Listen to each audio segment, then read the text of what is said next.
আমাদেরকে জানতে হবে যে আমাদের নবী সাল্লাল্লাহু আলাইহি সাল্লাম মেরাজে গিয়ে কি দেখেছেন।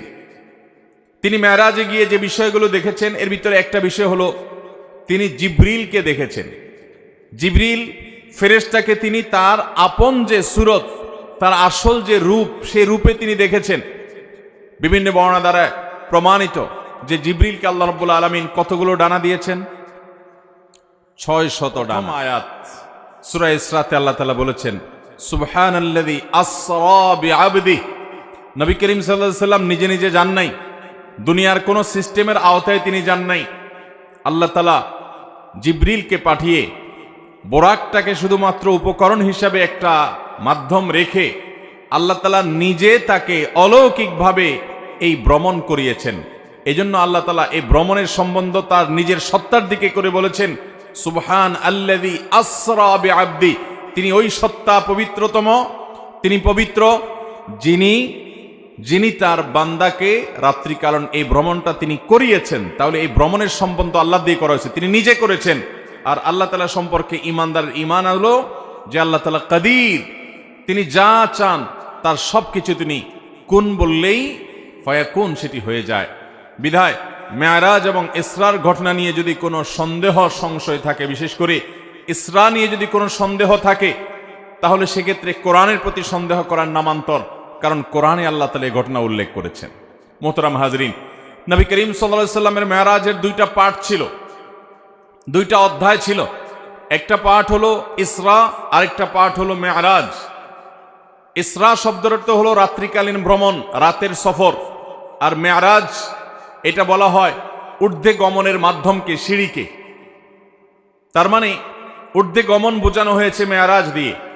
নবী করিম সাল্লাল্লাহু আলাইহি সাল্লামের মেরাজের প্রথম অধ্যায়ে তিনি মসজিদে হারাম থেকে অলৌকিকভাবে আল্লাহ তাআলার কুদরতের মাধ্যমে তিনি বোরাকে আরোহণ করে জিবরিলের সাথে চলে গেছেন মসজিদে আকসায়। মসজিদে আকসা থেকে আল্লাহ রাব্বুল আলামিনের নির্দেশে জিবরিল তাকে ঊর্ধ্বাকাশে নিয়ে গেছেন, নবমণ্ডল ভ্রমণ করে এনেছেন।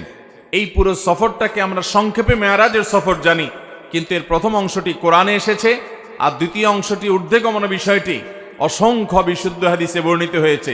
আহলুস সুন্নাহ ওয়াল জামাতের আকীদা এবং বিশ্বাসের অংশ হলো নবী সাল্লাল্লাহু আলাইহি সাল্লামের জীবনে মেরাজের ঘটনা ঘটেছে, সেটাকে মনে প্রাণে একজন ঈমানদার বিশ্বাস করবে, লালন করবে। রজব মাস শুরু হয়েছে এবং রজব মাসের চাঁদ দেখা গেলে আমাদের দেশের মিডিয়াগুলো, পত্রপত্রিকা বলুন আর টেলিভিশন চ্যানেল বলুন, তারা নিউজ করে এভাবে যে পবিত্র রজব মাসের চাঁদ দেখা গেছে। জাতীয় চাঁদ দেখা কমিটি বৈঠকে এটা সিদ্ধান্ত হয়েছে যে চাঁদ দেখা প্রমাণিত হয়েছে, অতএব অমুক তারিখে শবে মেরাজ। রজব মাস আসলেই আমরা এই মাসে শবে মেরাজ আছে, সেটা অমুক তারিখে, এই জিনিসটা আমাদের দেশের প্রায় সব মানুষের কাছে সংবাদ মাধ্যমগুলো পৌঁছে দেয়।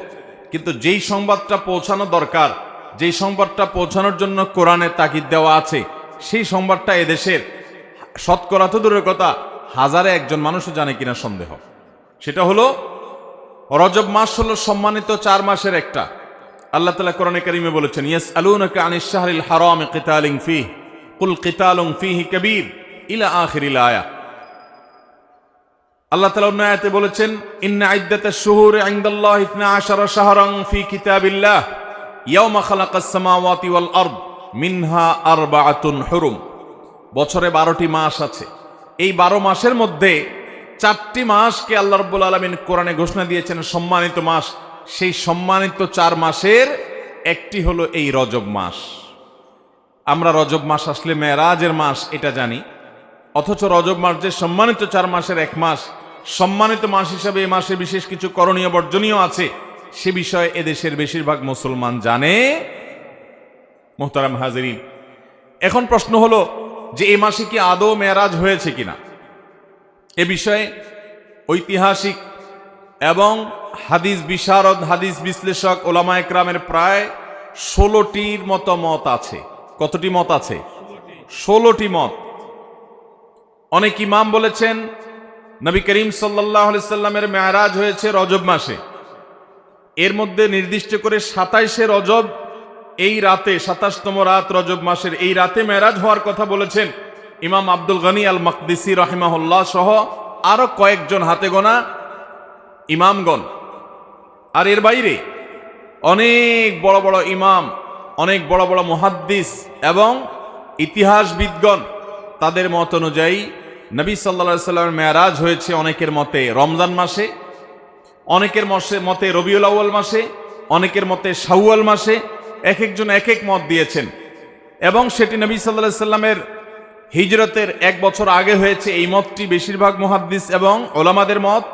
আবার অনেকে হিজরতের 4-5 বছর আগে হওয়ার মতো দিয়েছেন। সর্বসাকল্যে প্রায় 16টি মত আছে এই মেরাজ ঠিক কবে হয়েছে সে বিষয়টি নিয়ে। তাহলে এখান থেকে বোঝা গেল রজবের 27 তারিখটি নবী করিম সাল্লাল্লাহু আলাইহি সাল্লামের মেরাজের রাত। এ রাতেই তার মেরাজ ঘটেছে এমনটি নিশ্চিত করে বলার মতো কোনো সুযোগ আদৌ, কিন্তু আমরা এটাকে নিশ্চিতভাবে মেরাজের রাত হিসাবে জানি, আমরা বলিষ্ঠভাবে এটাকে চূড়ান্তভাবে মেরাজের রাত হিসাবে আমরা জানি। অথচ এটা অন্য 10টি মতের মতো একটি মত, বরং বেশিরভাগ ইতিহাসবিদদের মত, বেশিরভাগ ফুকাহা একরাম, ওলামা একরাম, মুহাদ্দিসিন একরামের মত হলো নবী সাল্লাল্লাহু আলাইহি সাল্লামের মেরাজ রবিউল আউয়ালে হয়েছে। যাই হোক, এটি একটা ঐতিহাসিক বিষয়। তার মেরাজ হয়েছে এটা সত্য, কোন মাসে হয়েছে, কোন তারিখে হয়েছে সেটা নিয়ে ইতিহাসবিদদের মধ্যে মত পার্থক্য আছে। একজন ইমানদার হিসাবে কখন তার মেরাজ হয়েছে এই বিষয়টি আমাদের কাছে এতটা গুরুত্বপূর্ণ নয় যতটা গুরুত্বপূর্ণ নবী করিম সাল্লাল্লাহু আলাইহি সাল্লামের মেরাজে তিনি কি দেখেছেন, কেন তার মেরাজ হয়েছে, সেখান থেকে তার নিয়ে আসা শিক্ষাগুলো কি, সেখানে কি কি ঘটনা ঘটেছে, সেখান থেকে আমাদের নেয়ার বিষয় কি আছে, এটা হলো ইমানদার হিসেবে আমাদের জন্য গুরুত্বপূর্ণ।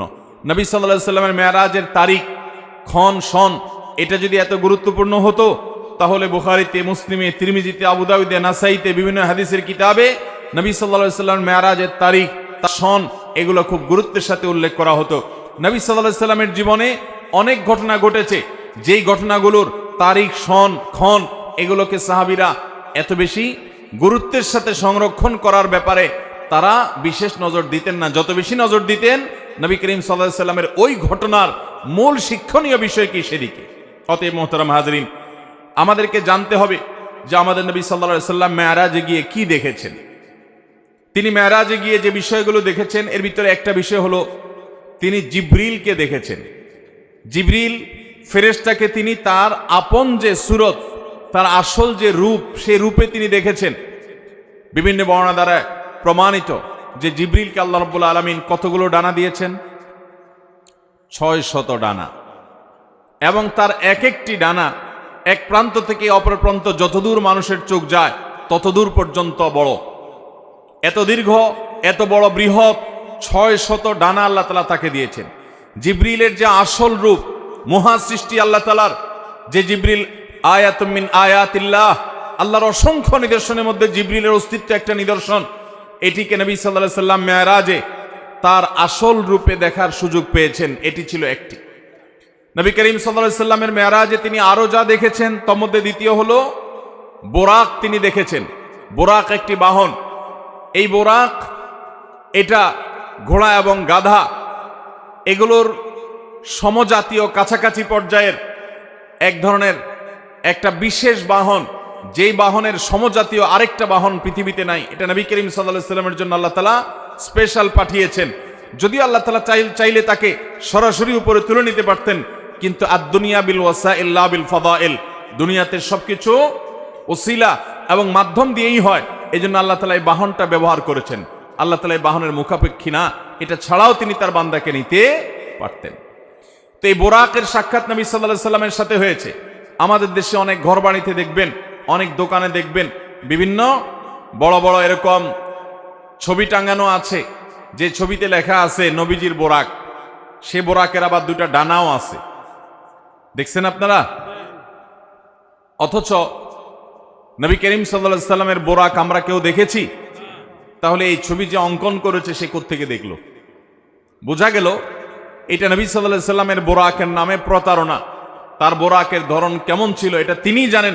হাদিসের বিবরণের সাথে বরং এই ছবির কোনো মিল পাওয়া যায় না। এখানে ডানা দেয়া হয়েছে, অথচ নবী সাল্লাল্লাহু আলাইহি সাল্লামের বিবরণ থেকে সেরকম কিছু এখানে যেরকম দেখা হচ্ছে সেরকম কি বোঝা যায় না।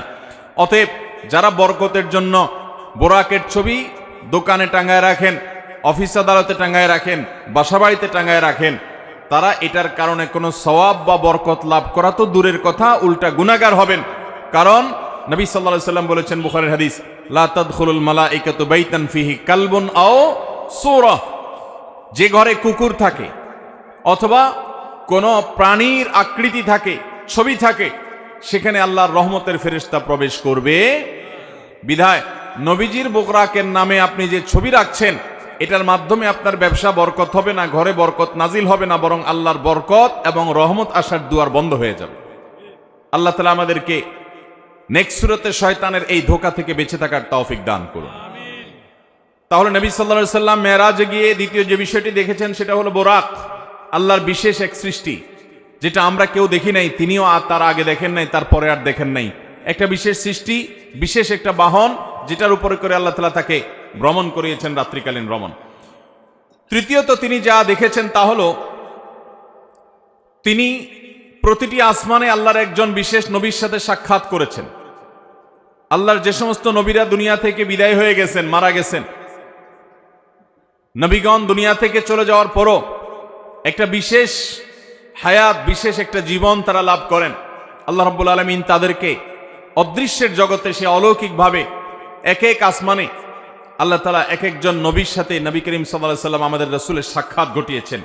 তিনি প্রথম আসমানে দেখেছেন আদম আলাইহিস সালামকে, দ্বিতীয় আসমানে দেখেছেন ঈসা এবং ইয়াহইয়া আলাইহিস সালামকে, তৃতীয় আসমানে দেখেছেন আল্লাহ নবী ইউসুফ আলাইহিস সালামকে, চতুর্থ আসমানে দেখেছেন আল্লাহ নবী ইদ্রিস আলাইহিস সালামকে, পঞ্চম আসমানে দেখেছেন আল্লাহ নবী হারুন আলাইহিস সালামকে, ষষ্ঠ আসমানে দেখেছেন আল্লাহ নবী মূসা আলাইহিস সালামকে, আর ৭ নম্বর আসমানে দেখেছেন আল্লাহর আরেক নবী এবং খলিল আল্লাহর রাসূল ইব্রাহিম আলাইহিস সালামকে। তো আল্লাহ তাআলা আমাদের প্রিয় নবী সাল্লাল্লাহু আলাইহি সাল্লামকে এতজন উলুল আজমি মিনার রসুল, বড় বড় রাসূলের সাথে, আল্লাহর বড় বড় নেককার বান্দাদের সাথে, নবীদের সাথে, যারা দুনিয়াতে আল্লাহর মিশন নিয়ে, তাওহীদের দাওয়াত নিয়ে এসেছেন, বহু গ্লানি পোহায়েছেন, তাদের সাথে আমাদের নবীজির সাক্ষাতের সুযোগ করে দিয়েছেন। তিনি তাদের সাথে পরামর্শের সুযোগ পেয়েছেন, তাদের কাছ থেকে অভিজ্ঞতা শেয়ার করার সুযোগ পেয়েছেন, তাদের নসিহা নেওয়ার সুযোগ পেয়েছেন। তারা তাকে অভিবাদন জানিয়েছেন, তাকে ওয়েলকাম জানিয়েছেন, আল্লাহর শ্রেষ্ঠ রাসূল, শ্রেষ্ঠ নবী হিসেবে তাকে তারা সম্মান দিয়েছেন। এই নেয়ামতটা আল্লাহ আমাদের হাবিব সাল্লাল্লাহু আলাইহি সাল্লামকে, আমাদের প্রিয় নবী সাল্লাল্লাহু আলাইহি সাল্লামকে, আল্লাহর হাবিবকে আল্লাহ তাআলা এই নেয়ামতটা মেরাজের মাধ্যমে দিয়েছেন, যে তিনি আদম আলাইহিস সালামের সাথে, ঈসা এবং ইয়াহইয়া আলাইহিস সালামের সাথে, ইউসুফ এবং ইদ্রিস আলাইহিস সালামের সাথে, মূসা এবং হারুন আলাইহিস সালামের সাথে এবং ইব্রাহিম আলাইহিস সালামের সাথে ৭ আসমানে এক একজনের সাথে সাক্ষাৎ তিনি করেছেন। চতুর্থত আমাদের নবী করিম সাল্লাল্লাহু আলাইহি সাল্লাম মেরাজে যা দেখেছেন সেটা হলো, আল্লাহ তাআলা সূরা কাউসারে বলেছেন, ইন্না আ'তাইনাকাল, হে রাসূল আমি আপনাকে দান করেছি কাউসার। কাউসার শব্দের অর্থ হলো অধিক কল্যাণ, প্রভূত কল্যাণ। এখানে হাউজে কাউসারও বোঝানো হতে পারে। হাউজে কাউসার যেটি আল্লাহ তাআলা আমাদের নবীজিকে দিবেন কিয়ামতের ভয়াবহতম দিনে, যেদিন পিপাসায় মানুষের প্রাণ ওষ্ঠাগত হওয়ার উপক্রম হবে, কিন্তু মৃত্যু তো আর হবে না। সেই ভয়াবহ কঠিন সময়ে আল্লাহ রাব্বুল আলামিন তার হাবিবকে হাউজে কাউসার দান করবেন, এবং হাউজে কাউসারে অজস্র পরিমাণে এটা থেকে পান করার জন্য পাত্র থাকবে। তার তত্ত্বাবধানে সেখান থেকে পানি পান করানো হবে। তিনি তার উম্মতের মধ্য থেকে যারা সুন্নাহকে আঁকড়ে ধরেছে, বিদআত থেকে যারা দূরে থেকেছে, শিরক থেকে যারা দূরে থেকেছে, তাওহীদ যারা মজবুত করেছে, আকীদা ঈমান যারা বিশুদ্ধ করেছে, প্রতিটা আমলে সুন্নাতে রাসূলকে জেনে জেনে আমল করেছে, বিদআতকে ছুঁড়ে ফেলে দিয়েছে, এ আল্লাহর বান্দাদের জন্য, যারা নবী সাল্লাল্লাহু আলাইহি সাল্লামের দুনিয়া থেকে যাওয়ার পর তার দ্বীনের মধ্যে পরিবর্তন করে নাই, কোনো রকম বিদআত সংযোজন করে নাই, কোনো বিয়োজন করে নাই, এই মানুষগুলোকে নবী সাল্লাল্লাহু আলাইহি সাল্লাম সেদিন হাউজে কাউসার থেকে পানি পান করাবেন। সেই হাউজে কাউসার আল্লাহ রাব্বুল আলামিন মেরাজে নিয়ে জিবরিলের মাধ্যমে নবীজিকে দেখিয়েছেন, তাকে দেখার সুযোগ করে দিয়েছেন যে এই সেই হাউজ, যে হাউজ আপনাকে দান করা হবে কিয়ামতে ভয়াবহ সময়ে আপনি যখন মানুষকে পানি পান করাবেন, সেটা তিনি মেরাজ অবলোকন করেছেন। ঠিক একইভাবে নবী করিম সাল্লাল্লাহু আলাইহি সাল্লাম মেরাজে জাহান্নামের যে দারোয়ান, যার নাম হলো মালিক, সে মালিক দারোয়ানের সাথে সাক্ষাৎ, জাহান্নামের প্রধান প্রহরী, তার সাথে সাক্ষাৎ নবী সাল্লাল্লাহু আলাইহি সাল্লাম মেরাজে হয়েছে। বাইতুল মামুর নামে একটা মসজিদ, একটা ঘর আছে, যেটা ৭ আসমানের উপরে, এবং যেটা বাইতুল্লাহ যেটা মক্কাতে মসজিদুল হারাম, এই মসজিদুল হারাম কাবা ঘরের ঠিক বরাবর উপরে একেবারে সপ্ত আকাশের ঊর্ধ্বে বাইতুল মামুর নামক এই মসজিদ সেখানে স্থাপিত আছে। এই মসজিদে প্রতিবারে 70,000 ফেরেশতা প্রবেশ করেন আল্লাহর ইবাদতের জন্য। যারা একবার ঢুকেন তারা ইবাদত করে বের হওয়ার পর আর তারা ঢুকেন না, নতুন 70,000 ঢুকে। আল্লাহ তাআলার ফেরেশতা কত অগণিত, তাদের সংখ্যা কত বেশি সেটা একমাত্র আল্লাহ ভালো জানেন। এখান থেকে কিছুটা আঁচ এবং অনুমান করা যায়। সেই বাইতুল মামুরে নবী করিম সাল্লাল্লাহু আলাইহি সাল্লামকে আল্লাহ তাআলা যাওয়ার এবং সেখানে উপস্থিত হওয়ার সুযোগ দিয়েছেন মেরাজের মাধ্যমে। ঠিক একইভাবে নবী করিম সাল্লাল্লাহু আলাইহি সাল্লামকে আল্লাহ তাআলা সিদরাতুল মুনতাহা, সেখানে আল্লাহ তাআলা যাওয়ার সুযোগ দিয়েছেন এবং জান্নাত দেখার সুযোগ দিয়েছেন, জাহান্নাম দেখার সুযোগ দিয়েছেন। জাহান্নামের কিছু চিত্র, জাহান্নামের কিছু মক বা ডামি দৃশ্য নবী সাল্লাল্লাহু আলাইহি সাল্লামকে আল্লাহ দেখিয়েছেন। জান্নাতের কিছু চিত্র, কিছু দৃশ্য নবী সাল্লাল্লাহু আলাইহি সাল্লামকে আল্লাহ তাআলা দেখিয়েছেন। দাজ্জালের সাথে সাক্ষাৎ হয়েছে। এরকম আরো বহু জিনিস আল্লাহ নবী সাল্লাল্লাহু আলাইহি সাল্লাম মেরাজের এই সফরে তিনি দেখেছেন, আল্লাহ তাআলা তাকে দেখিয়েছেন।